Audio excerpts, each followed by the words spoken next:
Welcome everyone to a fun little collaboration video today. If you don't know me, I'm Michael Ratty, aka Musical Theater Writer Guy, and this is... Hello, everyone. My name is Julie. It's good to see you all. And what is your channel, Julie? My channel is Finishing the Score. Heck yeah, Over wait. there, you can see videos where I talk about Dorico, musical theater writing, and Notion. So check it out if you are interested. It's an excellent channel, and y'all should check it out. And we're doing this collaboration today. This is part one of a two-part quick start guide for Dorico. Because, oh, I don't know, maybe you heard the news that Finale is shutting down after 35 years, which has caused a little bit of a panic. Just a This little bit. crazy news.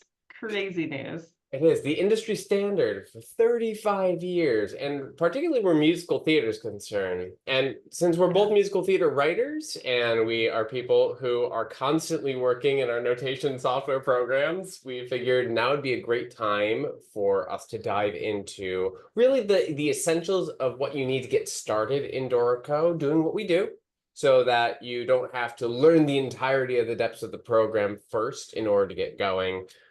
So we're going to cover across these two videos the essential start guide. Part one is being delivered here. Hi, you're already on my channel, so you know this. But part two is going to be dropped over on Julie's channel. And again, that is finishing the score, and we'll have a link to Julie's channel in the description. So just for a little bit of Excellent. context, everybody, I grew up on Finale way back in the day, and at this moment in time, I've been using Sibelius for the past 15-ish years, and I still use Sibelius, but I would say over the past couple of years, I've been Dorico curious, which is mostly due to Julie.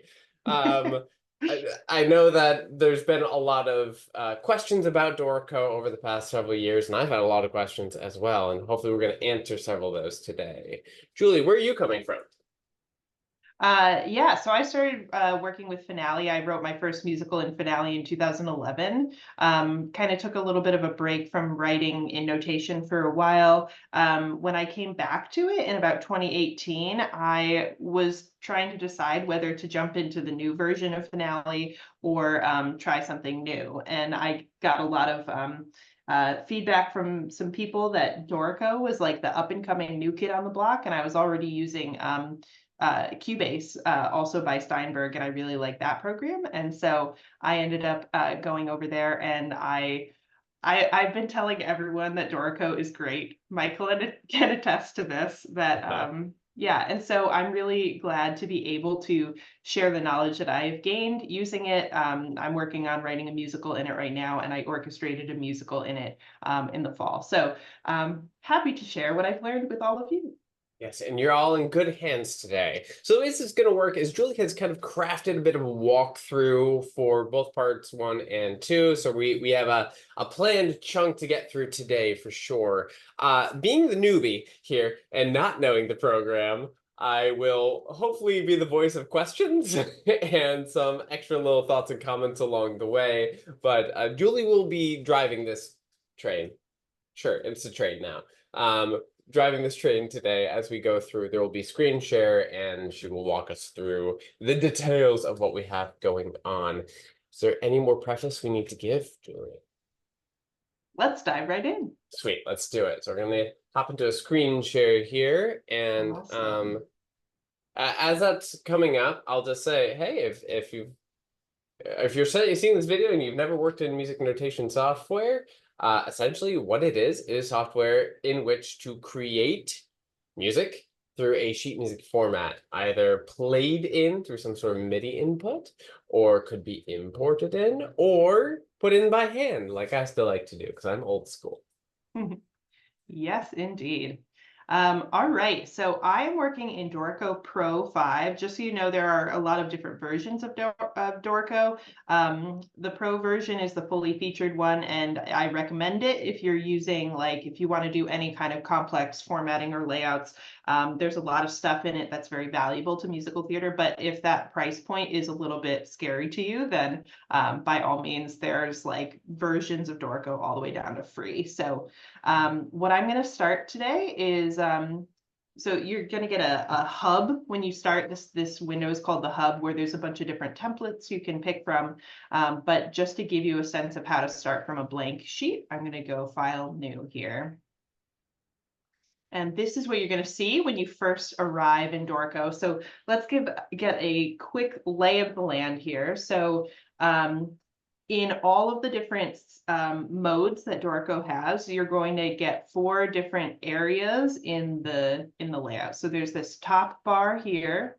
There's a side panel, a lower zone, and a side panel on the right. So 4 different zones, and you'll be able to expand or contract those in different modes, and they'll have different features depending on what you're doing.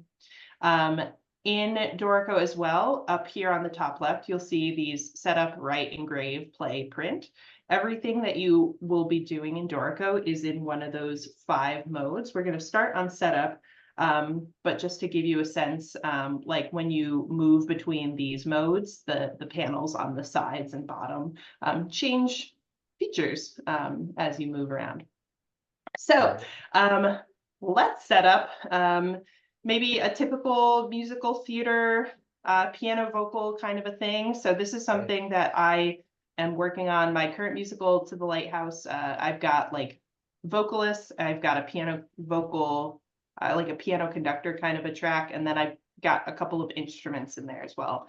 So when you add a single player, you can basically browse in this library here, pick something out, or you can type in here. I'm going to pick a voice here, add a voice. Let's go ahead and next add a piano. So where I just clicked down on the bottom here, this button, add single player, add section player. This single player is like if you have got a solo violinist, section is for like a section of violins. So for what I'm doing here, single player is what I need. Oh, I forgot to pick what that was. Let's demonstrate how to do that correctly. There we go. Piano. All right, add. There we go. So now we got a voice and piano. And let's say we are interested in adding some strings here as well. I'm going to add a solo violin. Beautiful. And cello. Because who doesn't love a violin and a cello? They're the best. Cello is my favorite instrument. Don't tell the piano. Shh. Ooh, yeah, piano guys. Yeah, good music stuff. Violin and sorry, cello and piano there. So just for clarification purposes, is the word player being utilized instead of the word instrument? Ooh, good question. So what is shown here are players, and when you expand the caret next one, you can actually add an instrument. In this case, adding a voice, let's say it's a vocalist who's also playing a tambourine. You can hit this little plus sign here and add that in there. And then actually, when you go, you can see the layouts on the right here. There is now a voice and tambourine part. And so that when you export that part to that instrument, it'll get both of those parts in there. Oh, beautiful. Lovely. That's so much easier for doubling purposes. Yes. Oh my gosh. Woodwind doubling, you throw the woodwind player in here and give them 6 instruments, and it will automatically do your instrument switches for you when you get to the instrument layout. Ah, gorgeous. Because we never do that in musical theater, do we? Right. So anyway, I'm deleting the tambourine. We're going to stick right now with 1 instrument per player. And we're going to keep going. So we've got our 4 instruments or 4 players with their instruments over here. So the players are on the left. On the lower zone, we have what are called flows. And for the purposes of musical theater, that's effectively songs. But if you're in a classical world, it might be movements or some other, like if you're an educator, you might be like, here's, a 4-bar example and another 4-bar example. Those might all be flows. However you want to use flows, it's just separate types of music. So what I just clicked here, this button right here, is the add flow button. So now we have flow 1, flow 2, and those are our 2 songs in the project so far. And what we're seeing in this preview window is those two flows with no music yet in them. We've just got our instruments with no bars, essentially. And then I want to point out on the right here, the layouts. So we've got a full score layout. We've got a voice layout, which typically in musical theater, we don't really export only a voice part. I'm gonna change this to be called a lead sheet. So that might be something we want, where we've got the vocals in it, we've got the melody, and we might have some chords on top. For the piano part, what we would probably actually want is not just a piano only, but a piano vocal. And what we do to add the voice to that is simply come over here. You can see that while we have that selected, it's got piano selected over here. We just add voice. And now the piano vocal has those two instruments. And then the violin part has violin selected, cello part has cello selected, and our full score has everything selected. And so now we have all of these layouts. And the mindset thing about this that I think is different than Finale is that the music is driving everything, like the musical content that you enter, and then these layouts are essentially just kind of views of that. And so turning instruments on and off in the different views and changing the different formatting on the different layout types is like super easy in the settings. Beautiful. So that's how you set up layouts. Two questions come to mind for yeah. me. So I guess one is less of a question, more of a comment, which is, it seems to me that with the way that flows works within a project file, that essentially what we're doing is, or able to do at least, is create a file for the entirety of our score and just add in what we need to through flows for individual songs, individual song moments, maybe even underscore that sort of thing. So we don't have to switch between files. Is that correct? 100%. All of your instruments and all of your songs for an entire musical can be in one file. And the same is true for if you are doing both like a piano vocal and an orchestration. Like you can see here, like I've got the instruments in here, but I've also got a piano vocal. And so if I make changes to the piano part in one, it's reflected in all of them. Beautiful. I love that. Great. I love it. It's so good. And then how do you, I'm sure you're going to cover this at some point, but how do you actually see the different layouts? Yes, that is a great segue to my next point. So here, this tab is showing that what we're looking at right now is the full score.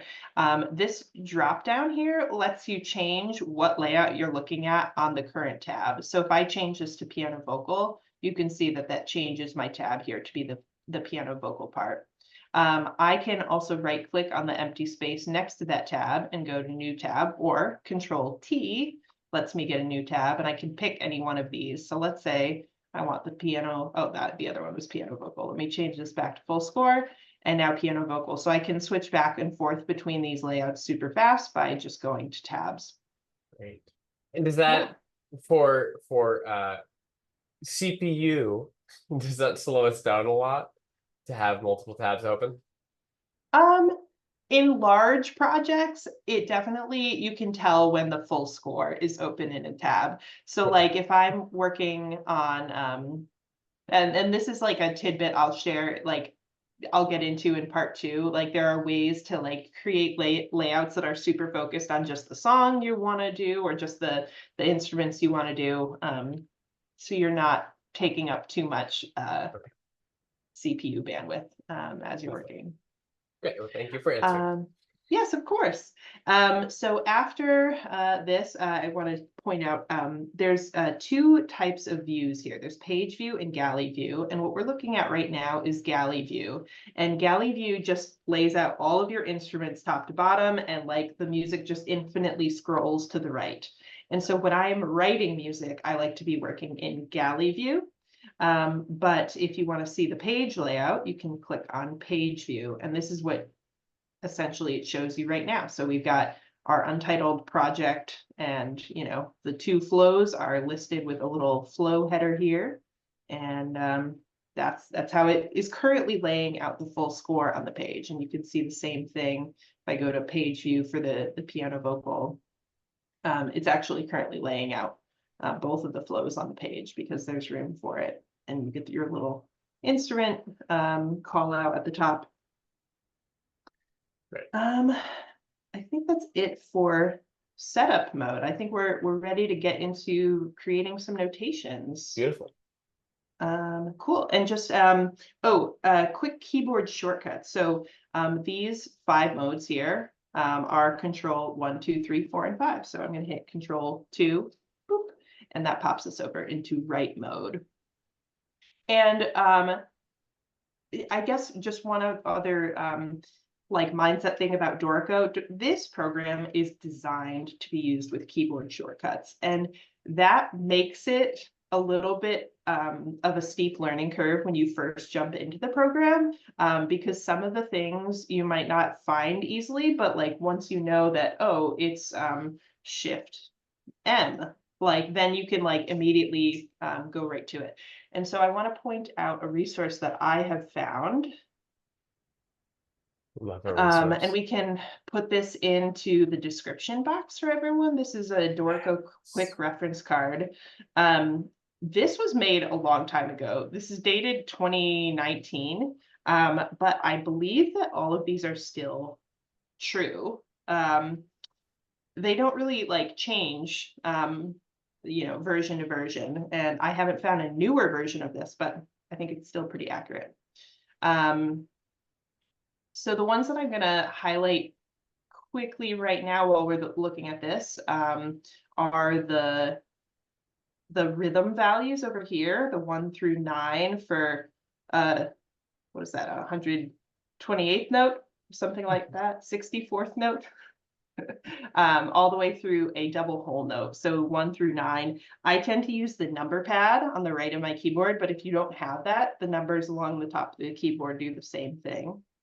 Right. That will feel very familiar to Sibelius users. The numbers have changed over the years, but still, that idea is great. Yes, and it might be a little bit of relearning which numbers are which rhythm, but that's the idea, is that the numbers are the rhythms. And then there's multiple ways to enter notes. So I will go ahead and move that reference card off. So I highly recommend, as you're following along, to like open that from the description and follow along, and then just spend some time learning them. All right, for writing, I'm going to go back to our full score, and I'm going to go back to galley view because this is where I like to work when I'm entering notes. So when you want to enter a note, there's a couple ways to do so. There's Shift N is one way to start note entry. If you also hit enter or just double click, all 3 of those things will allow you to start entering notes. And I want to quickly demo what happens when you first enter notes in Dorico. So let me enter some quarter notes with my MIDI keyboard here. You'll notice that we've got just an array of notes with no meter attached. The musical material, it lives independently of the meter, so we can now add a meter on top of that. The way that you enter a variety of notations are through what are called popovers. And I'm just going to quickly pop this reference card over on the screen. So everything that's inside this box labeled notations, where it says Shift plus something, these are the popover menus. And so you can enter pretty much every type of notation you can think of using these popovers. So you don't need to enter anything using your mouse hunting around in menus. Now, the menus exist. You can browse them. You can enter things there if you would prefer, but highly recommend keyboard shortcuts. So let's go ahead and put these notes into a meter using our meters popover, which is Shift M. I'm going to do 4, 4. And you can see now that it has appropriately divided those notes across those bars. And just to show you what happens, I double clicked on that to get the popover to come back up again. If I do 3, 4, it distributes them across 3, 4 as well. So the notes exist independently of your bar structure. So if you're potentially coming from a different program and a different mindset, is there is there a way to just add in, like, I know this is gonna be a 4/4 song, and I want to just like put that on the sheet music now and say I know it's gonna be like approximately like 40 bars. Can I just like add that? Yes, in fact, if you go new, let's see. Actually, that one created an empty one. I think if you go new from project template, discard, new from project template. Actually, it's on the hub. How do I open the hub from here? You might have to close and reopen and get the hub to pop back up, but there's like a quick start window where you can say empty project, but I want it to be in C major 4/4 with 80 bars, and you Oh, can great. just hit create new. Okay. Yes. For those of us old school. Yes, indeed. And like, I highly recommend setting up a template. That'll be part 2 of our video, is how to do stuff like that. Great. So let me just reference and make sure I'm not missing anything. Aha, okay.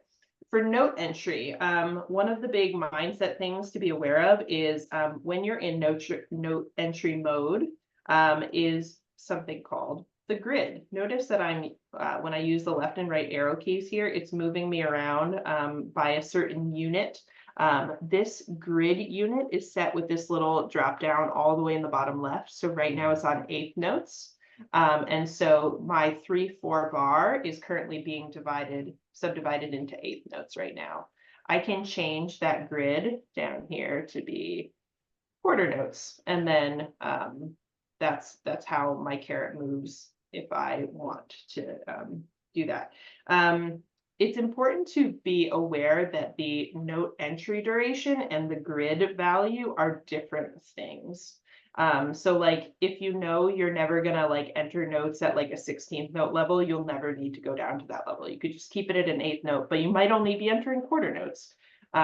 So here in this case, I'm on quarter notes, my grid is on 8ths, and so if I enter quarter notes, it just enters that way. One custom key command I have added, and you add key commands by going to edit, preferences, key commands. I'm not going to show you how right now, but one of the things that I've added is to do control plus those numbers in the Dorico quick reference card to change the grid value. So if I want a 16th note, what I just hit was control 4, and that changed the grid value to a 16th. And so I can kind of change those grid values. Over here, you can see that that's changing as I change these numbers. So just something to be aware of for note entry. I'm assuming that the major purpose of that comes from playing in notes versus manually inputting with a cursor. I think it also, like, if your grid is too fine, like, you would probably find it hard to enter notes exactly where you want to. So it's kind of, up to you. You can set it where what is a comfortable value for you. Interesting. Okay, cool. And that's a good segue into another means of note entry. You'll see that as I hover over this, there's a little gray note. So I can go ahead and add notes as well by clicking. This was a feature that was requested because a lot of people coming over from other programs were like, I have no idea how to enter notes. So they added that.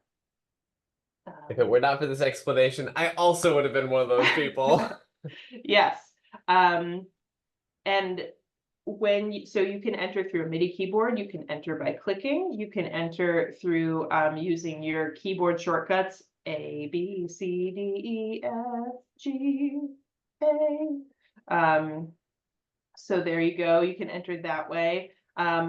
There's also ways to force it up or down. I think if you hold down Alt, which Alt is like generally the modify key throughout the whole program. So like Alt, Shift, and Control, then, because they're like on top of each other, the Shift is above. if you hold Alt and Shift, you'll get the A above. So there it is, the octave above. If I hold Alt and Control, it'll do now the A below that. So that's like a way for you to quickly tell it which direction to go if you're entering with keyboard shortcuts. Okay, so Alt would just help us shift our octaves.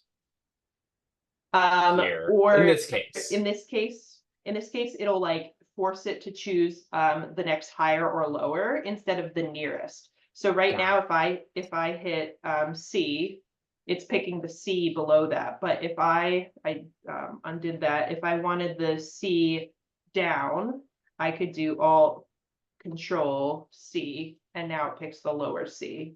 Beautiful. Great. And for Mac users, instead of Alt, that is an option, I assume? I assume. Let's quickly take a look at this. This does have Mac and Windows.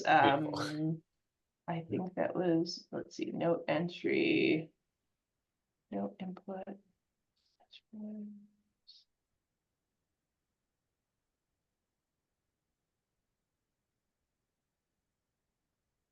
Well, it's on here somewhere because that's where I saw it. Yeah, it looks like just basically looking at the card here, Alt is going to be option and Control is going to be command, which is pretty standard for Mac users. Great. Yes, great. Cool. I should have clarified that I am on Windows. All right, let's take a quick look at, we talked about the grid, keyboard entry, sharps and flats. I guess I should have pointed out that here's your panel for your note durations if you want. There's also like articulations and some other things over here. And here's your sharp, flat, and natural. We happen to be in the key of C major right now because we didn't enter a key. So you can enter, sharps and flats over here if you so choose, or you can use your key commands. 0 is natural, and essentially you can force it to show the thing by pressing natural if it's not otherwise showing it. And then you can also use the minus or the plus to get flat or sharp. Well, that makes sense. Yes, indeed. Beautiful. They've done a pretty good job of laying out the keyboard shortcuts in a logical way. Great. Okay, so that's sharps and flats. If you want to add a slur, you could either press this slur button while you have some things highlighted and hit S. Or if you are in note entry, let's go ahead and add some notes. So I'm going to add some quarter notes. If I hit S, it turns on note entry with a slur. So boop, boop, boop, boop, boop.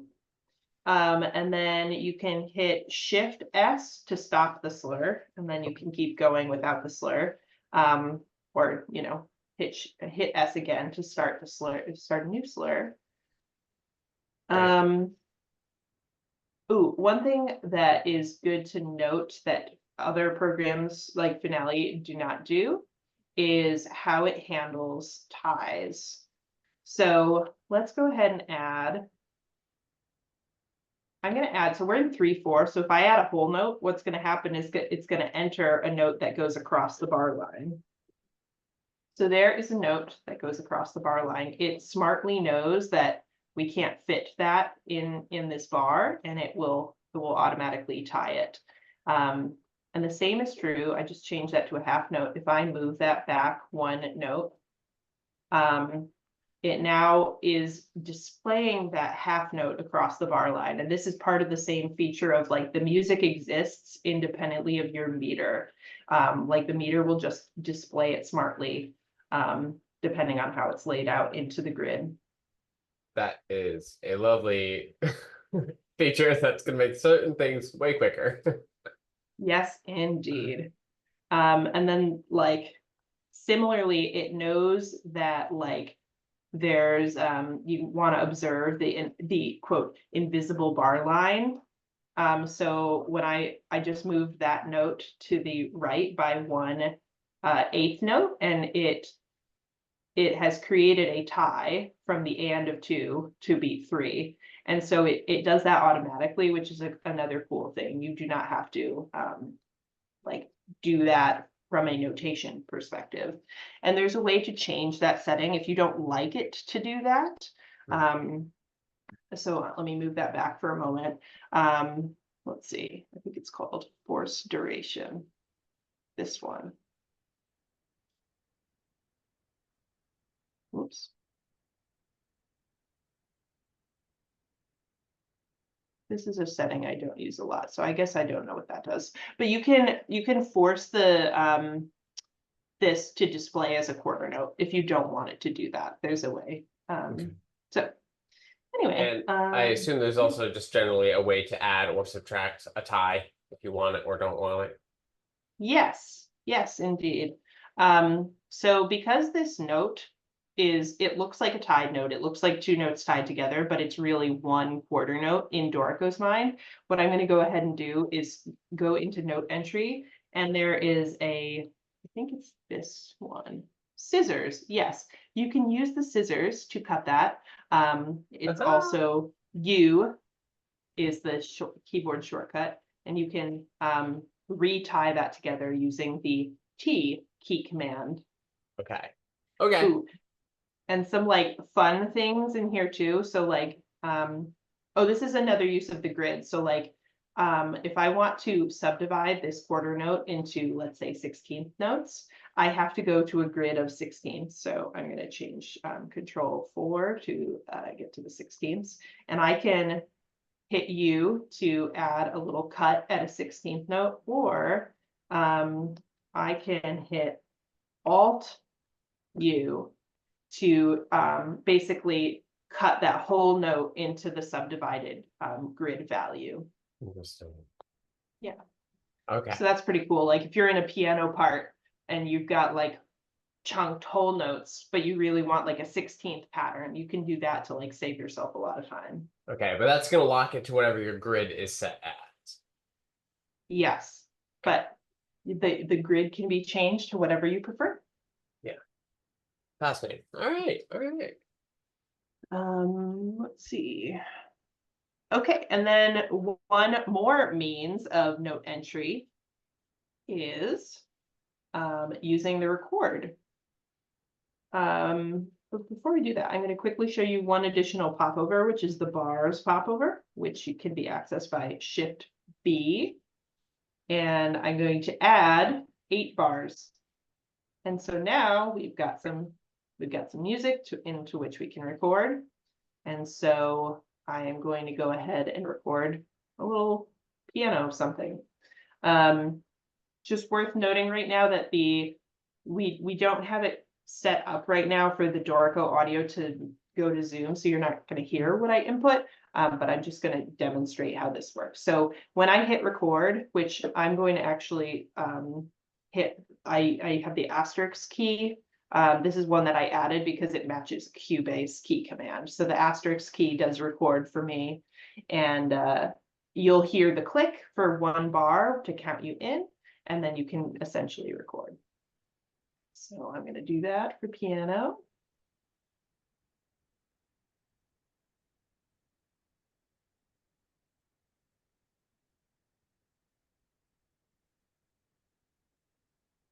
Oops, stop.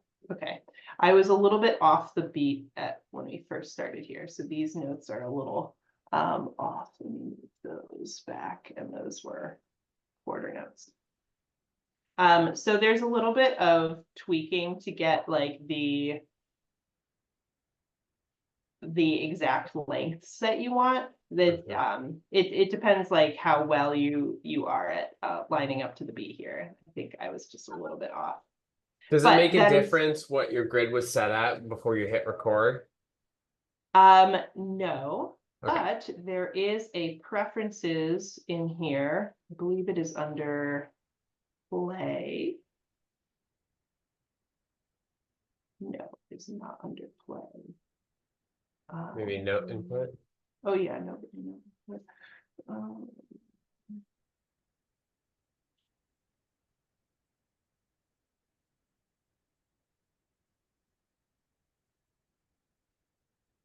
I don't remember exactly where it is. There's other like settings windows in here. Note input options. This might be it. MIDI input, here we go. So the note input options window, MIDI input.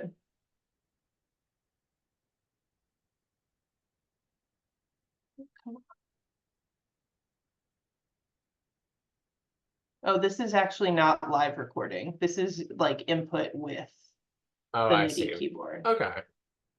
I might have to follow up once I maybe we'll touch on that in the second video once I just figure out where that is. I've messed with it. I just can't think of where it is right now. Michael's getting ahead of it. Sorry about it. Sorry, everyone.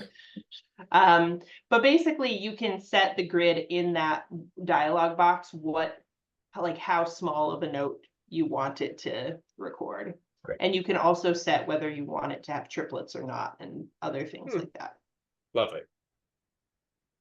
Yeah, I'm going to show you a couple more popovers and a couple more little note input things. So if you want to change the key, the keys popover is Shift K. So let's go ahead and make it G major.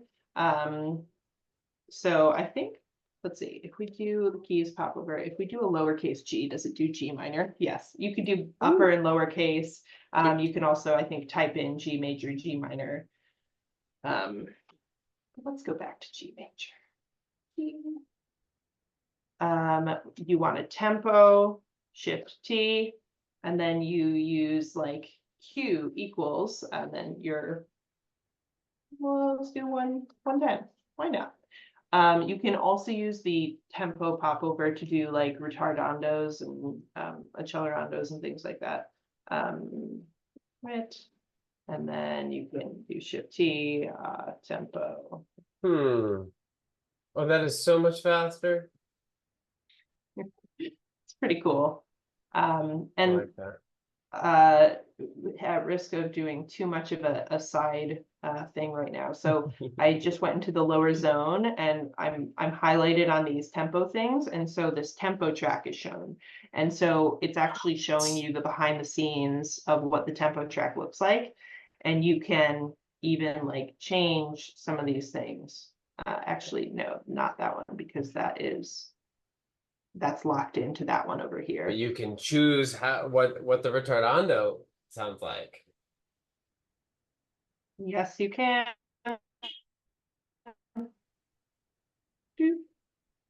Beautiful.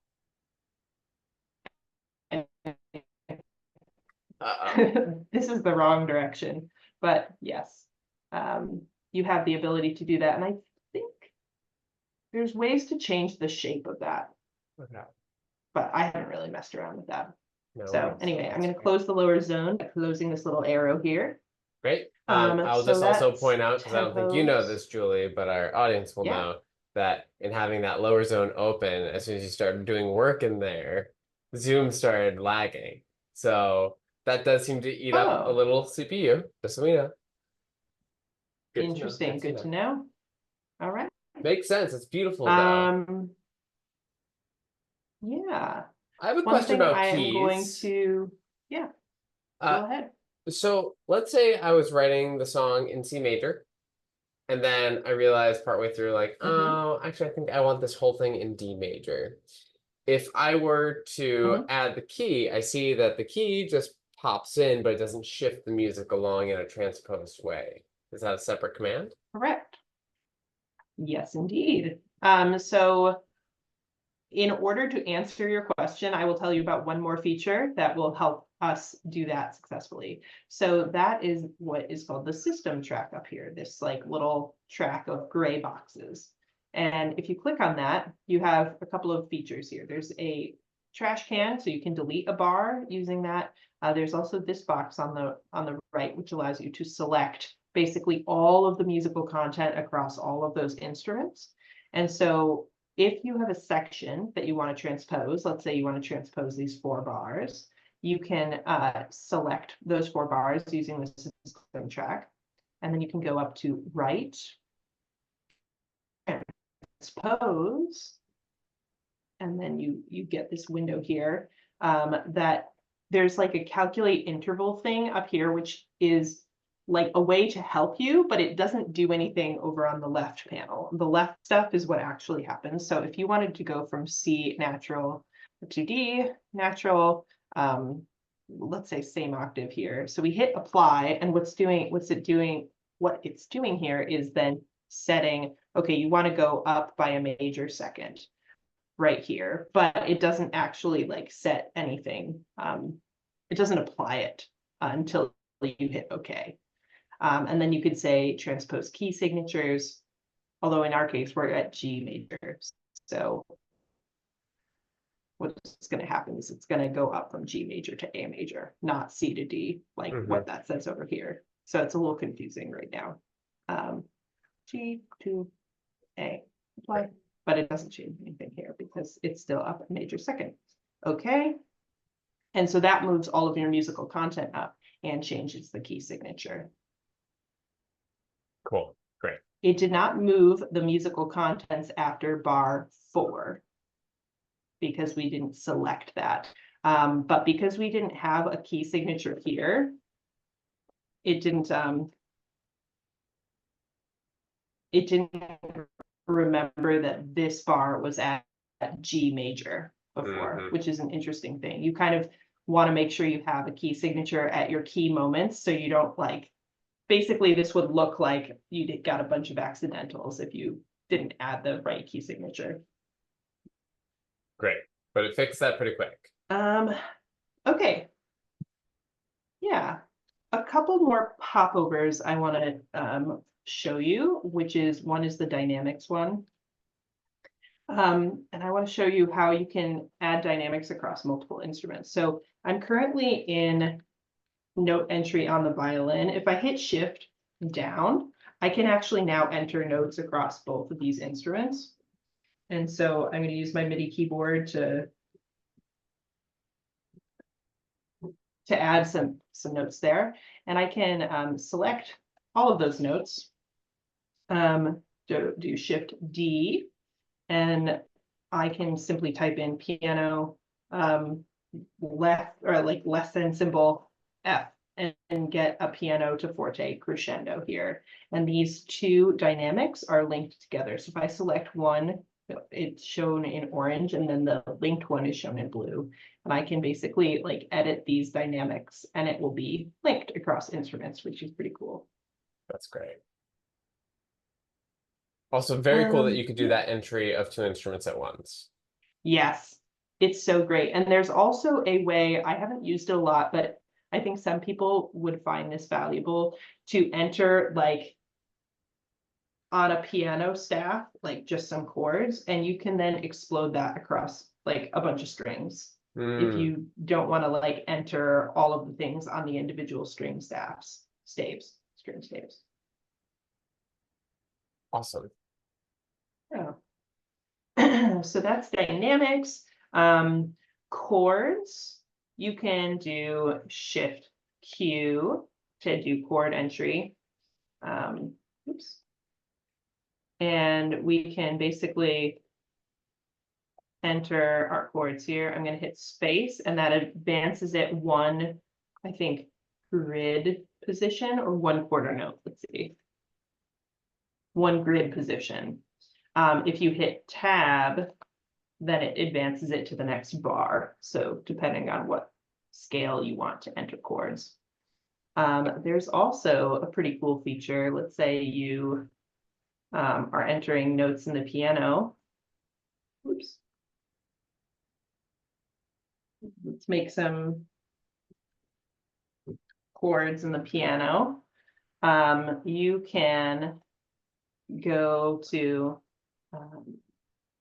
what I just did was hit J, which opens with something that's called the jump bar, which is like a way to access any feature inside Dorico without having to find it in the menu. So I love the jump bar.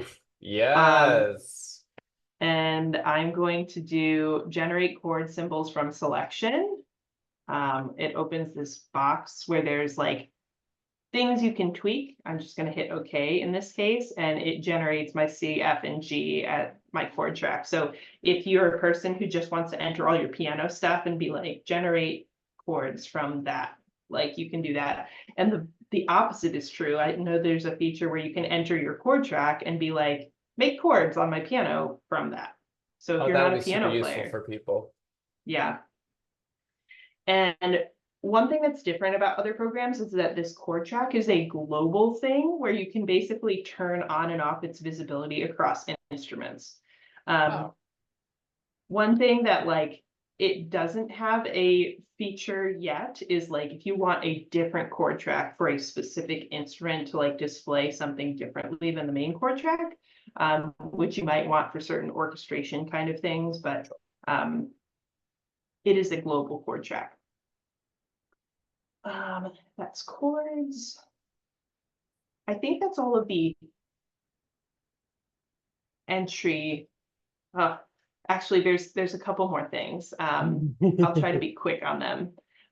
So in note entry, so I'll start note entry at this position to demonstrate this. If you enter something, it overwrites it. But you have two other modes that you can turn on depending on the features you want. So one is chord mode here. So I can turn that on either with this button or with Q. And you can see that the caret changes to have a plus symbol there. And so what was that? That was a C major chord. So I'm going to add a B on top to get a nice C major 7. And so like you can essentially just stack as many notes as you want on that, make it a crazy chord. So that's the chord entry mode. And then there is insert mode here, where the things that you add essentially push the later things to the right. Insert mode has its place. I find it like very often a little bit disruptive, so I very rarely use it. But you should just be aware that that's available. This is bringing up another question. Yes. Which is, if I wanted to, on the same line where the chords are, have a secondary part being played in. Yes. Is that doable? Yes, it is. So let's say, for example, I'm going to demo one more thing before I do that, and that is if you want to change octave, you can do Alt Control, down arrow, or up arrow. So that changes the octave. So let's say I want a melody over top this in the piano line. I can hit enter to start note entry. And if I hit V, do you see how the little note there is changing from an up stem to a down stem? So I am essentially creating a new voice in here. And so I'll do half notes. And so what I just did was to add notes into a new voice. It just so happens that I entered the high ones up with the down stem and the, but anyway. And are you limited to 2 voices? You can have unlimited voices. You can have, it distinguishes them as up stem or down stem voices. So you can kind of like pick and choose what you need. So if you're doing some complex choral stuff, you can have it all on your same staff. Cool. Great.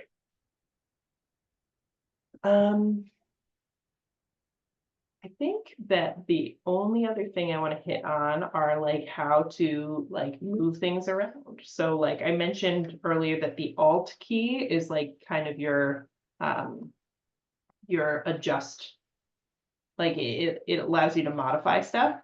So let me just make some notes here. And again, that's option for Mac users. Yes. So you can use Alt with the left and right arrows to move it by the grid value. So that's currently moving it by an 1/8 note. You can do Alt with the up and down to move it up and down the scale, and that's going to do it diatonically, so within the key. But you can modify the Alt keys with the Shift, and so then it'll do it chromatically. Ooh, cute. Yeah. Or you can do it with the control key. So like control is kind of like modify it more than the shift key, basically. So alt control will do up and down the octave, or actually it doesn't look like it changes the left and right. And does the shift change? Yes, so the alt shift changes the left and right to editing the duration. So here, they're quarter notes. If I do alt shift left, it's changing them to be shorter by 1 grid duration, which in this case is the 8th note. So that grid really is super important. Yes, it's like how you edit things. And so I'm constantly, this is why I added the keyboard shortcut to do control with the numbers to change the grid value. And so like I am constantly editing things using the keyboard shortcuts like this. And then the only other one I'm going to add is you can move things up and down staves with Alt N is up and Alt M is down. Cool. And I think, let's see, N and M, I think alone also, no, they don't do anything. So would you then be able to also just like simply select a measure, copy everything, and just shift it to a different stave? Yes. I would be remiss to not mention a newly added feature that was also intended to help people coming from other programs, which is you can select something, you can drag it left and right, and you can see that it's dragging it according to the grid value. So you're lining up that way, and you can drag it up and down to different staves. And you're selecting multiple items just by using what, shift for that? I can select the first item and then hold shift and select the last item. Or if you select a part of the bar that's not on like one of the objects, it will select the whole bar. Great. Just making sure that's the same as the old programs. Yes, indeed. Good. So we talked about tie slurs. Oh, quickly on lyrics. So if you've got some notes in a vocal line, shift L is the lyrics popover. You can just go ahead and enter your lyrics. And if you have multiple syllables, you can hit the dash and it will put the little dash between. Let's see. Pink, po, knee, club. So just like that, you can enter lyrics, and you can also do, if you hit the down arrow inside the lyrics popover, it'll go to a second verse if you want to do that. Ah, very nice, very nice. That's easy. For my Sibelius users out there, you'll notice that in doing the lyric input, it has not shifted the shape or sizing of the staff, and that makes me happy because I hate when that happens. It does automatically spread things out if you've got like really skinny notes. So let's make 16th notes here for a moment.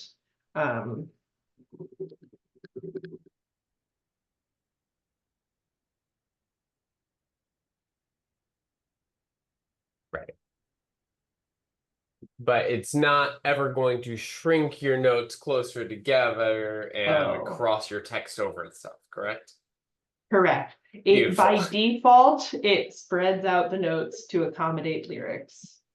Great. And it seems to do a nice job of spreading out the music in a way that makes sense to the eye anyway. It seems a lot. Like there will probably be less adjusting? Question mark? Totally. Yes. In my experience, I spent so long adjusting like part layouts in Finale. It was ridiculous.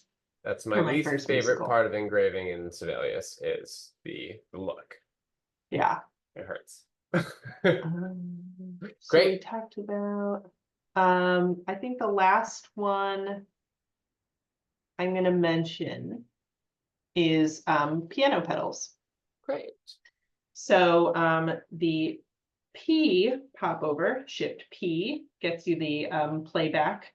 And if you type in ped dot you get a nice pedal symbol with a little draggable line so that you can adjust what section you want to be pedaled, and that will play back, and you can then copy, paste that onto, adjacent music and Oh, here's a like, question. yeah.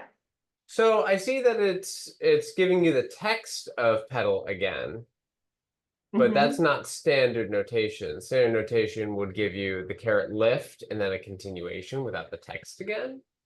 So, I'm sure you can change the default. I just haven't done that, but you can on individual pedals go ahead and change continuation type to sign at end or line, sign appearance hook. gorgeous. So like this lower zone with this symbol here for properties is true across like every item. You can click on it and get like a variety of different properties in terms of like customization, you know, line placement of your lyric, chord, it. Oh, and then this is kind of a neat one to know about. You select some notes, there's a suppress playback feature. So like if for whatever reason there's some notes you don't want to play, but you want them to be notated, you can do suppress playback and they'll show up in gray like that just in here. They won't show up in gray when you like go ahead and print. Neat. And then there's on passes. So if you're in a repeat thing, inside a repeat that's going to play 4 times and you want something to only play last time, you can change it in Ugh, this setting. I love it. Okay. Yay. I feel like that is what you just walked us through right there is a really nice way of saying, hey, everyone, we covered a lot of material today for sure.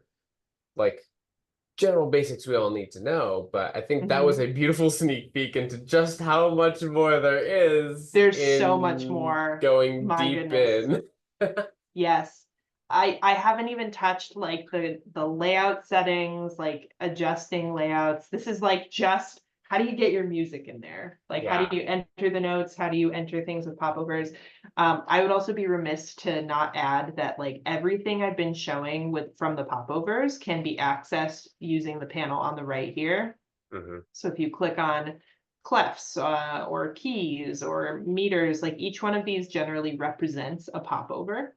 Um, and so My like, visual friends will appreciate that. yes.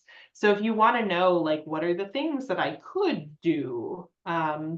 Like, so this one right here is the playback one where we got the pedaling. And so like the pedaling that we got happens to be under keyboard, first one there, sustain pedal. It doesn't necessarily tell you what is the like shortcut you could type into the play, to the popover, but usually you can type in multiple different kinds of things and it smartly knows what you're going for. Right. I can So see also there's certain instrumental playback sound things, like what an instrument can do in terms of articulation seems to be an option. totally, Great. yeah, Oh, that makes things so much more streamlined. yeah, I'm a fan of pretty that. good. Um, Yeah, I'm sure we'll cover things like uh, import and export sort of stuff in part 2, because I'm yeah, sure people will also be curious, like, can I take things I have written in other programs? Can I import things like an XML file? I know there's been some discussion about that online already, so yes. yeah. I don't have a video of that yet. I do have a video on my channel of importing MIDI from Cubase to Dorico. Hmm. Of course, that's not directly applicable to this shift from other notation programs. But Oh, we you will cover can't it import in part 2. MIDI from non-Cubase? Um, oh, you can import MIDI from anywhere. Great. So if we're looking at our import, so you can import flows from other Dorico projects. You can import MIDI, you can import music XML, and you can even import a tempo track. So if you're coming What? from Cubase and you have a tempo track set up with like very specific like retardandos and things like that, like that's a really cool feature. All right. Okay, that's cool. Love that. Beautiful. Was Um, there anything else we wanted to hit today, Julie? This was good. I think that I've gotten through everything today, and I can talk forever about this program, and I won't. Because yeah, let's leave something for part two. Beautiful. I know there's a plenty left to talk about. Yes. Obviously, we're going to want to talk about playing things. Hopefully, we can figure out hearing the sound through Zoom and engraving, because that's important to us as musical theater writers for sure. Um, Beautiful. Yeah. Yes, So indeed. well, first and foremost, thank you, Julie, for walking us through all of that. Um, you are making this much easier. This feels Dorico has always felt daunting because of the major shift in all the ways that things work and operate. This, Yeah. however, was a very clear walkthrough of the essential things, even to just get started for writing. Like I feel like I could dive in with not a ton of clunk and get started, which I appreciate. Honestly, that quick reference card was everything when I was learning. Like, have it either pinned in a tab or printed, and you can just kind of like, what does that keyboard shortcut do? And like, just see what happens. Yeah, that's great. Um, I love this. I love this. So, friends, there will be a part two coming soon. I'd say expect that within the next 2 weeks. You'll see, obviously, this is not a normal release on my channel. We just wanted to get this info out there now that Finale was like, hey, bye. So, Very suddenly. very, very suddenly. And also with the specific endorsement of Dorico from them was definitely a way for us all to think about, hey, okay, neat. So how can I get on that train? Because there's going to be a lot of people all at once. So hopefully this has been useful so far today. And I look forward to part two, which will be dropping once Yeah. again on Julie's channel, Finishing the Score. And is there anything else you'd like to say, Julie, for today? No, thank you all so much for watching. I hope you found value in this, and I hope you enjoy working with Dorico. Right. And we will see you very, very soon. Thanks, friends. Bye, Goodbye. friends.